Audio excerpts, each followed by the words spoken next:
recorded even more dramatic falls, closing on Friday night at well under half its February 1985 value. All this is very serious news indeed for the developing countries which produce the world's cocoa and are dependent on it for the development of their poor but highly indebted economies. On the world cocoa map, Brazil is both the world's biggest debtor and one of the largest cocoa producers.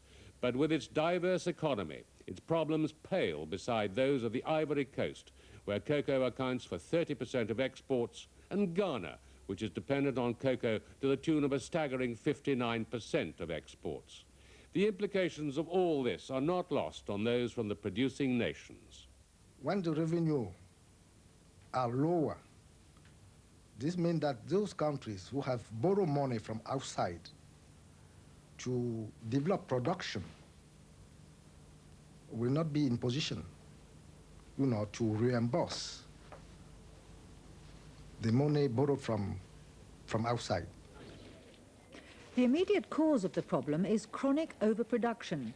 Back in the 1970s, when cocoa prices were high, the traditional cocoa producers planted more crops, and they were joined by newcomer nations eager to cash in on the boom.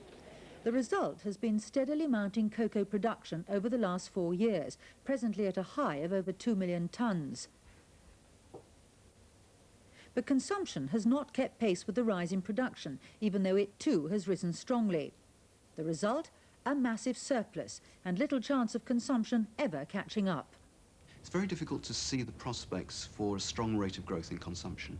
Firstly, the markets, the main markets for cocoa are very well established. North America, Western Europe, chocolate has been eaten for a very long time, and the rate of natural growth there is really very limited, particularly now against heavy, fatty foods. Anxious not to cut production, both producer and consumer countries have tried to control prices by intervention in the marketplace, but to little avail.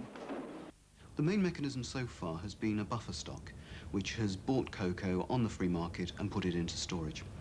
The problem with that is that that's really a measure designed to iron out cyclical fluctuations in prices. And what we're really seeing at the moment is a structural surplus. So a buffer stock is really too little and too late to affect the fundamental situation. With cocoa prices in apparent free fall at the moment, the chocolate manufacturers should at least be happy. But can we expect the benefit of lower prices to be shown in cheaper chocolate? Even with a solid chocolate bar, the cocoa element only comes to about 20% of the all-up cost. With a Kit Kat or a Mars bar, it's miles less, obviously, because of the different fillings. So cocoa is a little bit of a red herring. Yes, sometimes when cocoa's booming, prices have to be edged up a little bit. But when prices fall, the manufacturers are able to contain their other costs, their packaging costs, their manufacturing costs, and their labor costs. So what we've had in the last year is barely any price inflation at all in confectionery, despite the pressure on the non-cocoa element. So if we're to believe that the chocolate-eating consumer is already getting a good deal, can we look forward to any improvement in the lot of the impoverished cocoa producers? The focus now shifts to London and the headquarters of the International Cocoa Organization. There tomorrow, delegates from consumer and producer countries are meeting to discuss the current crisis. On the table is yet more market intervention. But can this help an apparently hopeless situation? Well, I wouldn't say it's hopeless. If there is a political will in both sides, among producers and consumers, I'm hopeful that we may find a solution to try to arrest at least this downward trend. But even if more intervention does help steady the price, observers see little alternative to the cocoa markets eventually forcing structural change on the producers. And given their high levels of international debt and massive poverty, that could prove very painful. I'm afraid the outlook for the producing countries is not too bright at the moment. The prospects of a major reversal in the price are really very limited, and I think we will see a sustained period of relatively low prices. And in that situation, it will be necessary for the producing countries to reduce their costs and to diversify away into other crops, and that will be very difficult indeed. Problems among the cocoa producers there in Money Week. The British cable television operators have always promised that cable television is going to catch on here like it has in the States, but up till now they've not had much to encourage them. There are just 250,000 subscribers to date, although cable is available to 1.3 million homes. And even with good growth rates, it'll be 10 years before a quarter of the country's homes will be wired up. Current subscribers are served by the 12 new broadband cable systems that are already operational around the country. More recently, a further 10 franchises have been awarded, but as yet not all are up and running. The city of Birmingham is the latest franchise to be advertised for bids, and it's by far the largest to date. The Birmingham franchise extends to over 440,000 homes and will cost an estimated £130 million to set up. But more significantly, perhaps, comes news of North American involvement in 2 of the consortia bidding for Birmingham. And just 2 weeks ago, the US finance corporation Programe earmarked up to $100 million for funding the British cable industry. So does the arrival of the US cavalry mean that cable might really take off? Francine Stock reports.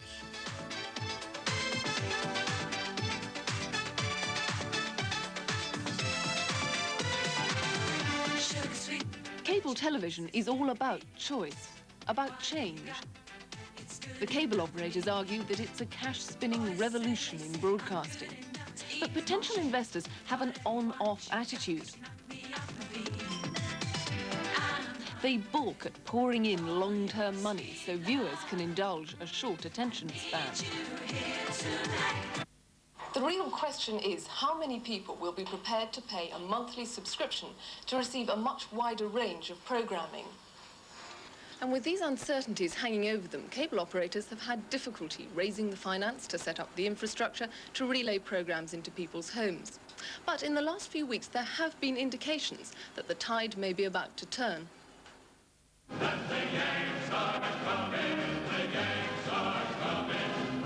Britain's cable industry takes its new optimism from the perception that the Americans are poised to endorse UK cable with their expertise and their money.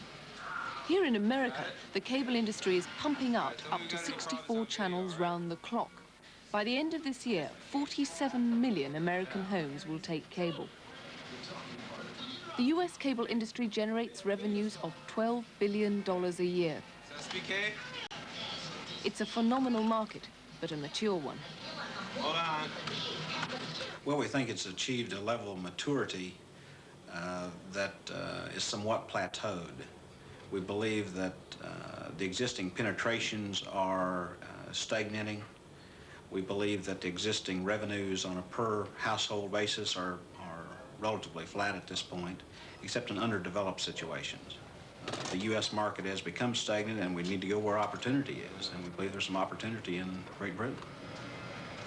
But observers of both sides of the Atlantic doubt that the US and UK industries will develop along similar lines. There are a number of conditions that are different. First of all, British consumers have to pay a license fee. Over in the United States, they don't have to, so the extra cost of subscribing to cable probably doesn't hit them in the pocket so much. Then cable in this country comes into a different sort of television environment than it did in the United States. In the United States, it's a very sort of narrow-textured television system. But the great strength of British public service television has been its diversity and range across channels. So that kind of appeal is not there. And then it's just possible that cable has come in here a bit late. It's going to have more competitors to contend with. The American cable industry had its own problems to wrestle with in the early days. It took years through the 70s and early 80s to convince the American financial community that what people were watching in their homes made interesting viewing on the screens of bankers and analysts on Wall Street. These days, however, cable companies command extraterrestrial prices. They change hands for around 13 times the value of a year's earnings. The price may be as high as $2,600 per subscriber. If you are trying to do a financing for an existing cable company today, you have banks falling all over themselves to lend money to you. You have institutions competing on pricing to lend money to you because it's become a very, very definable, programmable business. The The contrast between the full noon of the American cable experience and the thin dawn of Britain is all too apparent. On an icy February evening, a salesman from Ealing's Cabletel cold calls on potential customers in Southall. Alex Microphone Cable Television. I dropped some leaflets through the door the day before last. Did you have a chance to look through them at all? He's offering up to 24 channels for an average of just over £20 a month. The selling pitch is a specialist film channel for Southall's Asian community. You're getting up-to-date video films on Premiere, but you're getting a variety of satellite channels. It can be hard work. As well. I'm not interested in cable television. But at least in Ealing they have something to sell. The cable industry may now boast 250,000 subscribers, with cable taken up by 19% of the houses on its route. But progress is painfully slow. And some of the companies awarded broadband franchises have yet to transmit a single image. Stymied by lack of funds, they're unable to get their service started. Richard Tripp is head of the company that holds the Southampton franchise. He's struggling to raise money. We've approached well over 100 different institutions, and unfortunately the majority of them haven't been that interested in this sort of proposition. It is a difficult investment to evaluate. It involves high technology in two very different industries, and the people who are being asked to look to this are analysts, and in general they just do not have the experience and knowledge to make a judgment on some very complex marketing issues and some very complex technical issues. The real burden of financing cable lies in the infrastructure. The programs reach the cable stations via satellite dishes. They're then relayed to the subscriber through underground cables, and laying those cables swallows up money. The cable operator's problem is that they have to spend so much money up front. To cable a street costs £150 for each house that the cable goes past, regardless of whether that house subscribes. If the owner of the house does decide to subscribe, then it'll cost the operator a further £150 to connect the house to the cable. And all of that expense is incurred before the operator receives a single penny in subscriptions. To install a cable system in the average franchise area of 100,000 homes costs about £30 million. The construction can take 5 years, and investors may not see much return from subscription revenue for another couple of years after that, and only then if the operator can sign up 30% of the houses passed by the cable. The financing of a cable company therefore needs a large amount of long-term debt, and the industry complains that UK financial institutions aren't sympathetic to this kind of timetable, that their attitude is too short-term.